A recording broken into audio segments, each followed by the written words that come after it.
que me otorguen el amparo y ya luego regresar, y muchas veces pues no se les va, digamos, en una de esas, por decirlo de alguna manera, pues hasta se arrepienten y ya no se lleva a cabo el enlace. Y esto tiene implicancias todavía mayores, porque los matrimonios de hecho de este tipo, en muchas ocasiones, había demasiadas injusticias.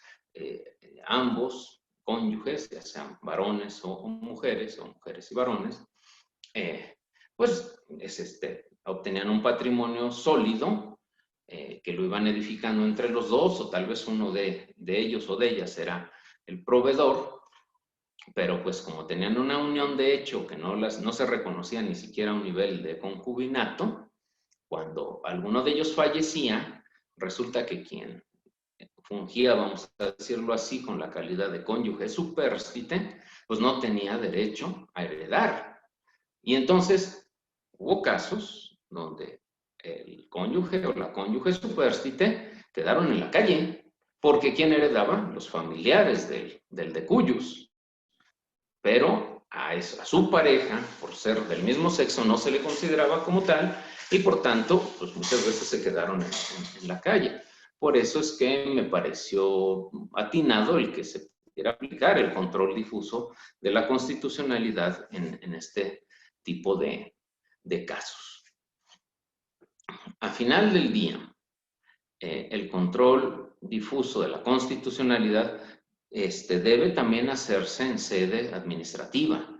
Hay una tesis, porque tal vez alguien con toda razón me va a decir, es que la Corte ya dijo que las autoridades administrativas no deben hacer control difuso. Yo discrepo porque no por el argumento de autoridad, que es una tesis, sino más bien porque está el caso Hellman versus Uruguay.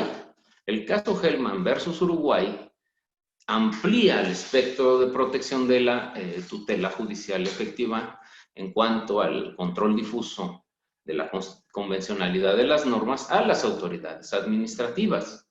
Entonces, si ya hay una sentencia de la Corte Interamericana que dice que también las autoridades administrativas deben hacer dentro del ámbito de su competencia control difuso, entonces lo que dijo la Corte en esa tesis se supera porque es vinculante las ejecutorias de la Corte Interamericana de Derechos Humanos. Por tanto, el caso que les decía de los oficiales del registro civil válidamente lo pueden hacer. Obviamente, sí, también la estructura jurídica que hoy día todavía existe causa cierta reticencia en las autoridades administrativas, sobre todo porque el no aplicar o el no observar las leyes es causa de responsabilidad administrativa. Muchas veces ellos dicen, bueno, pues de que se vayan al amparo y después un juez me lo ordene mejor, a que yo lo haga ahorita y después se me acuse y se me finque un porcentaje de responsabilidad por no haber aplicado la ley. Son, digamos, aquí filigranas que se tienen que ir trabajando hasta, digamos, limarlas bien y no atribuirle una responsabilidad administrativa a una autoridad, pues, que hace un control difuso. Porque, insisto, al hacer el control difuso, me parece que la tutela judicial, o mejor dicho, la tutela efectiva de los derechos humanos, es pronta y no se vincula a la persona a ir a tribunales.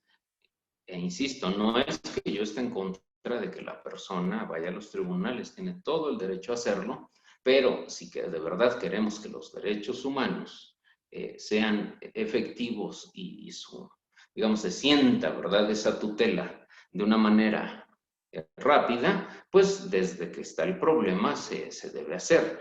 Hay un caso más que no es necesariamente control difuso, pero vale la pena comentarlo para explicar las bondades de lo que es el control difuso.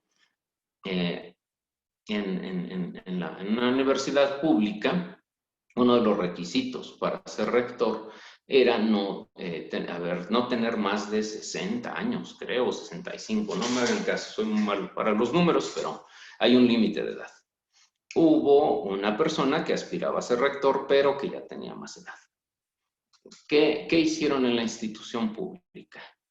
Dijeron, bueno, pues por decirlo de alguna manera, con la mano en la cintura, pues le podemos decir que no debe participar en la contienda porque pues su edad ya está sobre el límite que la legislación universitaria dispone.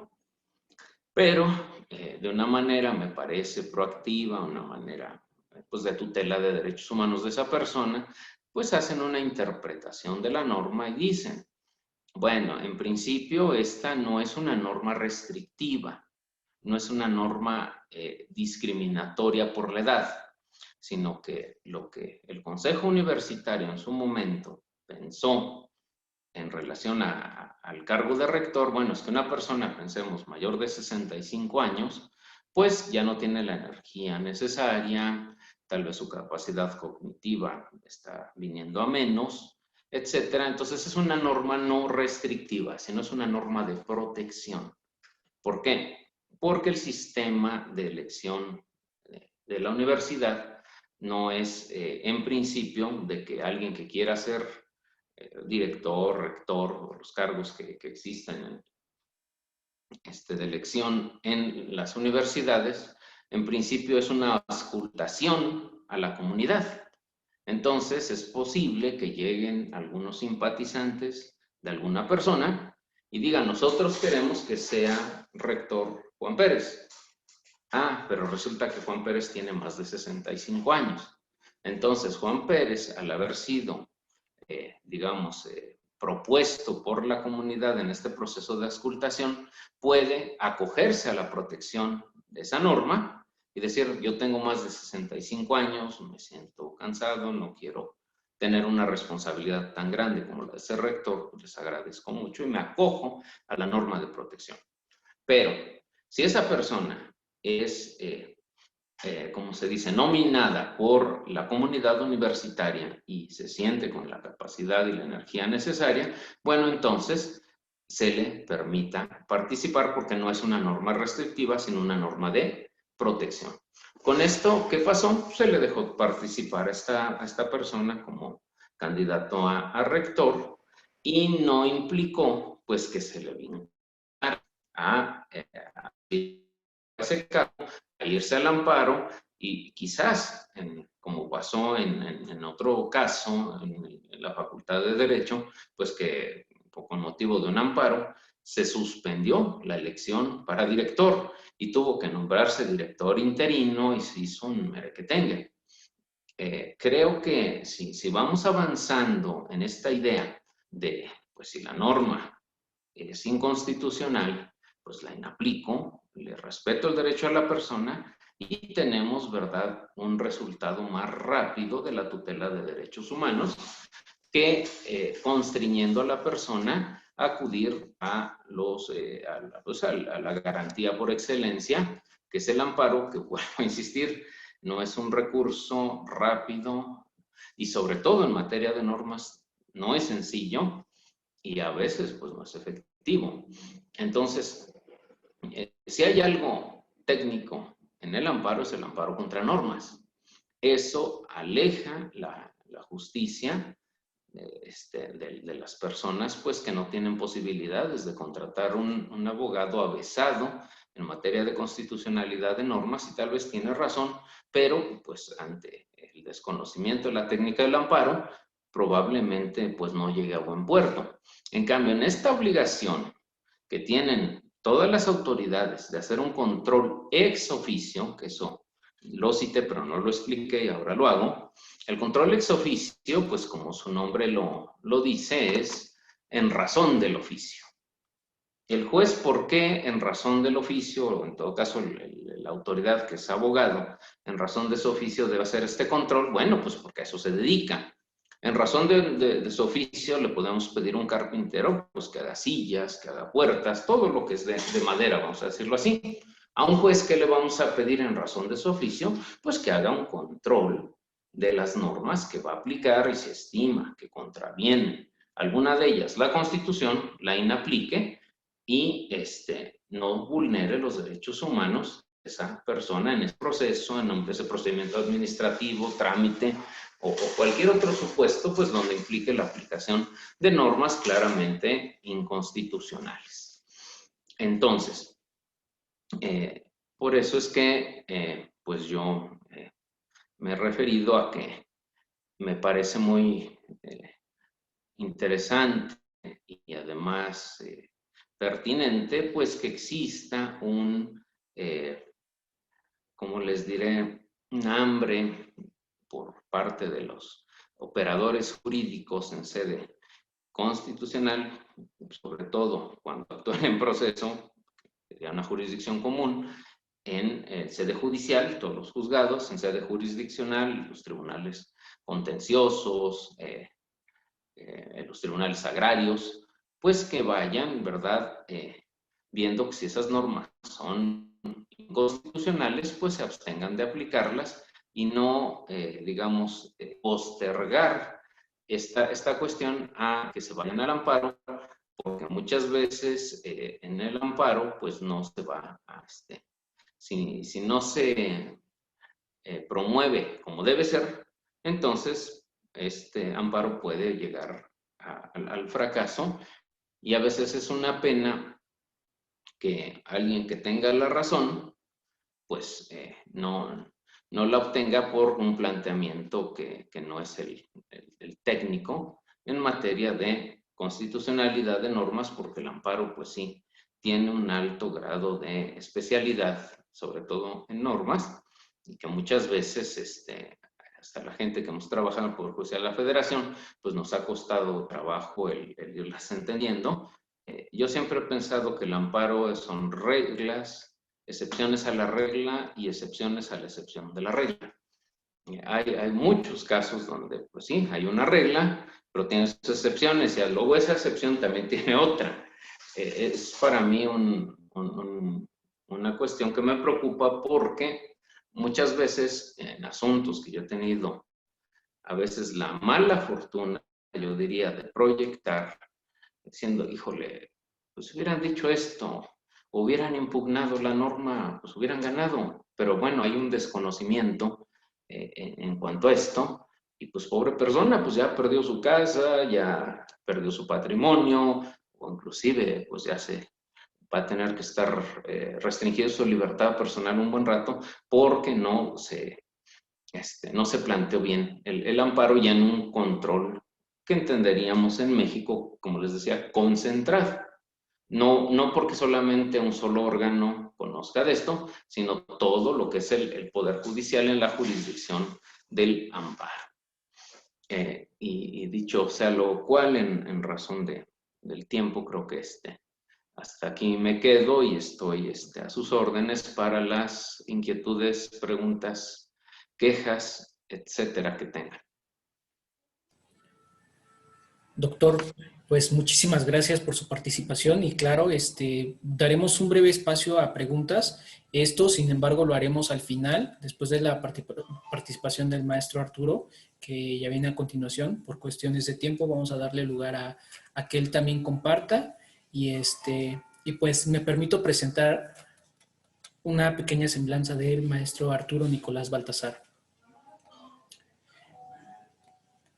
Licenciado en Derecho por la Universidad Veracruzana, maestro en Derecho Penal por la Universidad Autónoma de Tlaxcala, máster en Derecho Penal por la Universidad de Sevilla, España, diplomado en Amparo por la Universidad Veracruzana, diplomado en Mediación y Conciliación, diplomado en Juicios Orales y Argumentación Jurídica, diversos cursos nacionales y extranjeros en materia de justicia penal. Cuenta con la certificación de la Academia Nacional de Seguridad Pública como instructor para impartir cursos del programa de fortalecimiento a las instituciones de seguridad pública y policía acreditable.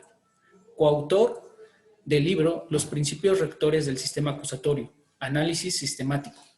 Docente certificado por la Secretaría Técnica para la impartición de cursos sobre el sistema de justicia acusatorio. Del 2008 a la fecha, ha participado en la impartición de más de 50 diplomados y 100 cursos sobre el sistema acusatorio dirigidos a personal de diversas instituciones del país, tales como Procuradurías Generales de Justicia, Supremos Tribunales de Justicia y Secretarías de Seguridad Pública. Maestro Arturo, sin mayor preámbulo, le damos inicio a su ponencia. Le cedo la palabra. Muchas gracias, Daniel. Muy amable.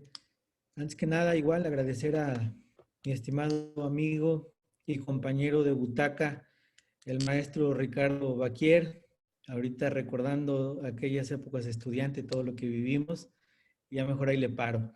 Es difícil continuar porque pues, realmente el doctor Raúl Andrade ha dejado el tema, la vara muy alta, es un verdadero conocedor respecto a este procedimiento administrativo y como él bien lo dice, a través del amparo es como yo creo que en muchos casos se hace justicia en México. Hay que conocer la técnica del amparo y también de eso les voy a hablar. Voy a ser muy breve. Ahorita estoy impartiendo un curso para fiscales de Guanajuato y estamos precisamente trabajando en el tema de cómo debemos de abordar el hecho. El tema que vamos a hablar es el hecho típico en el delito de defraudación fiscal. Y le acabo de mandar al maestro Baquier un link a su WhatsApp, el cual quien se lo solicite se lo va a enviar, porque quiero comenzar por ahí. Daniel, ¿tengo habilitado compartir pantalla? Permítame, se la comparto. Gracias. Vamos a ser muy concretos, ¿eh? Les voy a hablar desde la experiencia que yo he tenido con esta reforma y cómo yo soy abogado penalista, no soy fiscalista, sin embargo tengo amigos que conocen y dominan el tema fiscal. Gracias, como el maestro Ricardo Baquier, y conozco a algunos excelentes fiscalistas que nos apoyan cuando tenemos casos prácticos. Les voy a comentar algunos casos que nosotros hemos llevado y también les anticipo. Realmente estamos ganando todos los casos en materia de defraudación fiscal porque lo que estamos haciendo es, yo no me voy al terreno del derecho fiscal. Yo el asunto lo traigo al terreno del derecho penal porque esta es mi cancha y aquí yo empiezo a mover el balón y aquí es en donde nosotros vamos a aterrizar el tema que vamos a platicar en breve. Y les quiero decir, ustedes van a poder comprobar lo que yo les estoy diciendo porque el link que le mandé a mi gran amigo, lo pueden ustedes ver en la pantalla, ¿verdad? Sí se ve el link, ok. Este link corresponde a una conferencia dictada el día 9 de octubre del año 2019 por el licenciado Carlos Romero Aranda en las instalaciones del INACIPE. El licenciado Carlos Romero Aranda, como ustedes saben, es el procurador fiscal de la Federación. Ustedes acceden a este link y aquí ustedes van a encontrar la exposición de motivos de la reforma penal fiscal que se aprobó en octubre del año 2019 y que entró en vigor a partir del 1 de enero del año 2020. Analícenlo, porque cuando ustedes ingresan a esta conferencia que dieron ellos, el procurador y el subprocurador, ahí ellos explican cuál era la intención de crear estos tipos penales, cuál es la política criminal que se está siguiendo, cómo ahora las autoridades fiscales clasifican para efectos de la defraudación fiscal, clasifican a los contribuyentes en 3 grandes grupos: el contribuyente común, el contribuyente que comete un delito fiscal básico, el contribuyente que comete un delito fiscal grave, y agregan un grupo que es que no es ningún contribuyente y aquel que pertenece a la delincuencia organizada. Entonces, ellos exponen ahí incluso de manera muy esquemática, muy práctica, el tema de la reforma fiscal, pero ¿qué creen? Cuando lo analizas como penalista, pues te das cuenta que esta reforma no tiene ni pies ni cabezas. Y todo el mundo está preocupado porque, pues efectivamente, la reforma está encaminada principalmente a lo que conocemos como EFOS, las empresas que facturan operaciones simuladas. Y a partir de ahí, cuando excede de determinado monto, que el procurador fiscal lo cierra a 9 millones de pesos, cuando la defraudación fiscal excede de 9 millones de pesos, ahorita lo vamos a ver con precisión, ahí entra ya la delincuencia organizada. Muy bien, lo primero que tenemos que analizar es las autoridades hacendarias están preparadas para llevar a cabo una investigación en materia de delincuencia organizada. ¿Cómo tiene que ser una investigación en materia de delincuencia organizada? ¿Quiénes son los verdaderos especialistas para establecer esto? Porque cuando hablamos de delincuencia organizada, hablamos de delitos de segundo piso. Es decir, primero tienes que demostrar que hay delincuencia organizada y después te vas al tipo penal que ejecutó este grupo o esta organización. Entonces, realmente quienes tienen la capacidad, la experiencia para investigar la delincuencia organizada, pues son los fiscales de la Subprocuraduría Especializada en la Investigación de Delincuencia Organizada, mejor conocida como la CEIDO. ¿Pero qué creen? Ellos no saben nada de derecho fiscal. Entonces, están empezando a tener muchos problemas porque los fiscalistas, y principalmente todos los fiscales que están en el área de Hacienda, desconocen la profundidad del sistema acusatorio en materia penal, y los penalistas que están en la CEIDO desconocen cómo comprobar un hecho típico en materia penal con características de delitos especiales como son los delitos fiscales. Entonces, por eso yo siempre que tomo un asunto prefiero traerlos a mi cancha, y aquí en el área penal estamos obteniendo resultados que realmente nos están cambiando muchos paradigmas. Entonces, pues vamos a dar un pequeño repaso y vamos a llegar al punto medular, que es el hecho típico. Obviamente debemos entender todos en materia penal cuál es el objeto de la investigación. Lo encontramos en el artículo 213 del Código Nacional. Y básicamente, si ustedes se dan cuenta, comienza diciendo: la investigación tiene por objeto que el Ministerio Público reúna indicios para el esclarecimiento de los hechos. Desde aquí nos enfocamos en el hecho, que es el hecho típico, el hecho en materia penal. Y la investigación es una característica que se acentúa en temas fiscales. No se interrumpe, no se suspende, es muy difícil que opere la prescripción. Hacienda está muy al pendiente de las querellas. Después, aquí hay algo muy, muy importante que les va a ayudar a ustedes mucho: distinguir la diferencia entre el procedimiento penal y lo que origina todos estos procedimientos, que es este procedimiento administrativo de comprobación fiscal. Hay realmente una verdadera colisión entre este procedimiento administrativo de comprobación fiscal y cómo en lugar de traspasarlo, choca contra el procedimiento penal, y ahí debemos de estar muy atentos. Estamos uniendo dos procedimientos, pero las características del procedimiento penal basado en el sistema acusatorio son muy distintas a como eran antes, y esto es lo que está haciendo patinar a todas las autoridades en materia hacendaria encaminadas a esto, ¿no? Identificar perfectamente las etapas, poner mucha atención en la etapa de investigación, poner mucha atención. El punto medular está en el esclarecimiento del hecho en materia penal. Identificar la importancia de la audiencia inicial en el proceso penal, buscando desde el primer momento identificar el hecho delictivo, diferenciar el hecho típico con las circunstancias que rodean al hecho típico. Esto es fundamental. Cuando nosotros nos ponemos a revisar el procedimiento administrativo de comprobación fiscal, ahí es en donde encontramos siempre los primeros errores. Después, tienes que identificar, para entrar en materia, para que tú puedas realmente dimensionar en materia penal el tipo penal de defraudación fiscal y todos los delitos especiales que se contemplan en el Código Fiscal Federal, debes de tener bien definido qué cosa es el hecho materia de la imputación en una audiencia inicial en el sistema acusatorio. Debes comprender a la perfección el significado del hecho tipificado como delito a la luz de la ciencia penal. Esto nos lleva a desentrañar el concepto material de delito que es propuesto por Klaus Roxin, y si tú empiezas a traer el asunto, el procedimiento al crisol de la materia penal, se empieza a difuminar y de repente empiezas a encontrar muchos errores. Maestro, disculpe que lo interrumpa. Voy a cerrar nuevamente la sesión e iniciamos con el mismo link. Muy bien. Perfecto. Gracias. Gracias, mi estimado Arturo. Seguimos, ¿eh? Seguimos. Es para hacer más emocionante esto, ¿verdad? Claro, claro, porque se está poniendo muy en bueno, ¿eh? Se está poniendo Dale. muy bueno. Ya Nos está. conectamos. Dale.